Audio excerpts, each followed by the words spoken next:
Hi, I'm Angie Metters, and today I'd like to talk to you a little bit about spurs. A spur can be a really big help, or it can be a really big problem.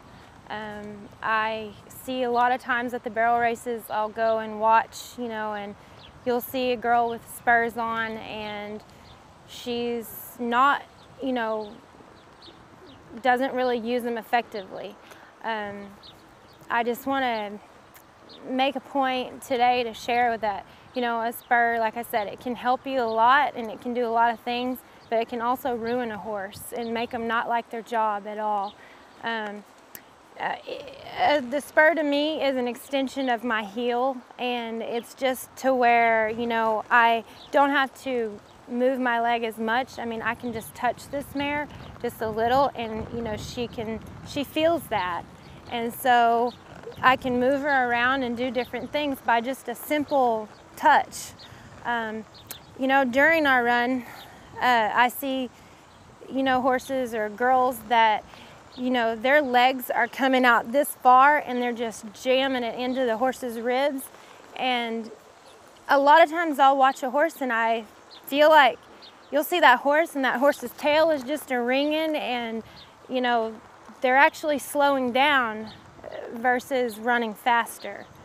So my theory is on a spur is use them effectively. If you can't use them right, then don't use them at all, because it can ruin your horse. It can make your horse hate his job.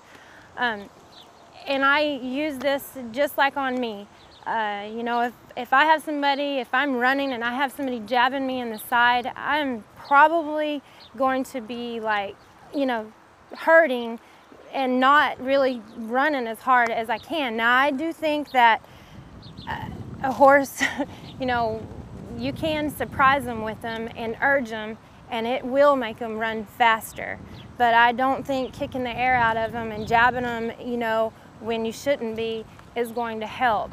I do think using a spur, I use them on almost every one of my horses, and I love riding with spurs, but I do believe that you need to know how to use them correctly or don't use them at all.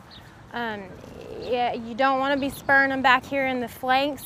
I see a lot of girls when they leave the barrel, they're up and their hands and their bodies lean forward. Well, their spur and their feet are right back here, and it's kicking that horse right in the flank. And that's not comfortable, and for the horse.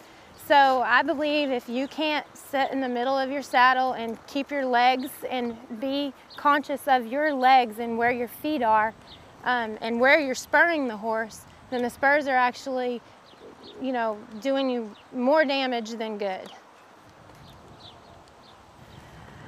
Another thing that I was going to add to the spur thing is, when I leave a barrel and I want my horse to get across the pen and really, run as hard as she can, instead of actually having to bring my leg out and just really spur the horse, I can make this horse, just with little bit of movement with my spurs, I can make her go and react to my feet. I just wanted to show you that, just so you know that you can use your spur and be effective in just using it in a small, correct ways to where your horse can feel it and can move and will move.